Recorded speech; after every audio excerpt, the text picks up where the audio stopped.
to be blessed, for God to continue to use you as a conduit. And I have some friends up here today that are one of those who are clapping when they are given the opportunity to give here on Sunday morning. And first, I have my friend Dr. Juan and Lisa Crawford and their son Corbin.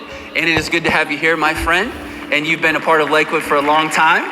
And I just want to ask you, how have you seen this principle worked out in you and your family's life? Growing up, no one told me about tithing. It wasn't until I met my wife that she said that tithing was being obedient to God, and being obedient to God is what we were supposed to do and who we were supposed to be. That he would open up the windows of heaven and pour out a blessing you couldn't contain. So in 2007, I started tithing. I tithed 10% of every dime I made to God. I understood that it wasn't tithing to the church, it was tithing through the church, tithing to God. Wow, that's awesome.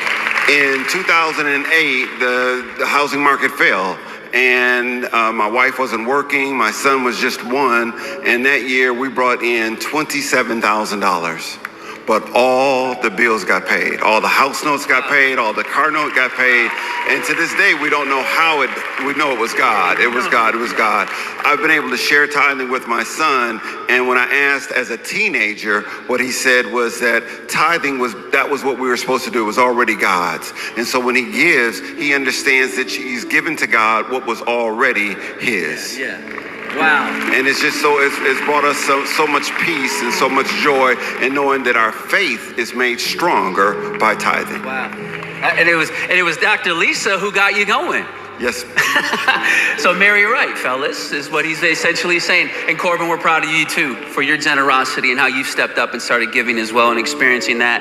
Well, I have my other good friends here, Shannon and Andy Ortiz, some phenomenal young adults here at Lakewood. You guys I've been a part of your journey for a long time, and I've seen this work out in your lives, but how have you seen this principle work out? Well, at the beginning of our marriage, we knew that our foundation would be rooted on loving God and serving others. Life was really good. We got married, we bought our first home, and we even welcomed our beautiful daughter, Lorelai. Things were really great until they weren't.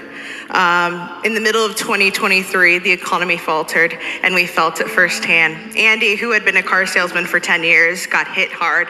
And during this exact time, I also faced health issues that required surgery. And if that wasn't it, our dog also got cancer. So these treatments became costly. But through it all, even through the uncertainty, we never stopped giving, serving, or tithing because we truly believed that God was going to be faithful to us. It got really hard even when no one knew that it was hard for us, but we continued to keep serving. Andy had always had a dream of being a business owner. And at the beginning of this year, Pastor Joel told us to write our vision on the wall.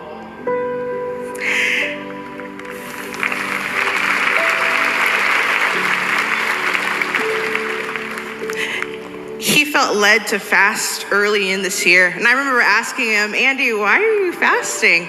And I remember his response was, I feel that God is preparing us for something on the horizon, and we need to do our part and be prepared. So Andy started thinking and acting like a business owner when we had nothing.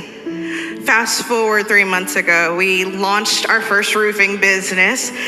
And what's crazy is that normally a business takes a little bit of time to get started, but God had accelerated beyond that we can imagine. The calls have not stopped coming in, and we just see open doors everywhere. While I was in Africa just recently, I got a picture from Andy, and I saw a picture of a check with an amount that was so large. It was more than we've made in months combined.